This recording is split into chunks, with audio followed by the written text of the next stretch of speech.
We have just arrived back from the 20th anniversary Wine Train Extravaganza.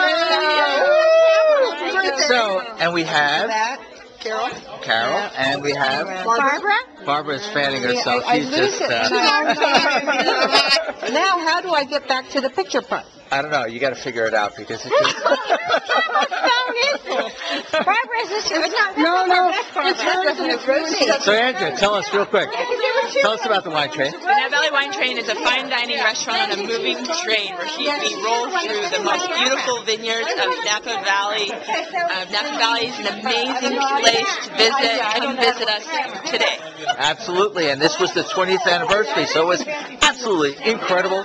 And I don't know, I ate too much. How about you, Andrea? Oh, the beef short ribs was outstanding. Chef woke up at 5:30 this morning, started braising those ribs at 6 o'clock in the morning, and they were just tasty. There you go.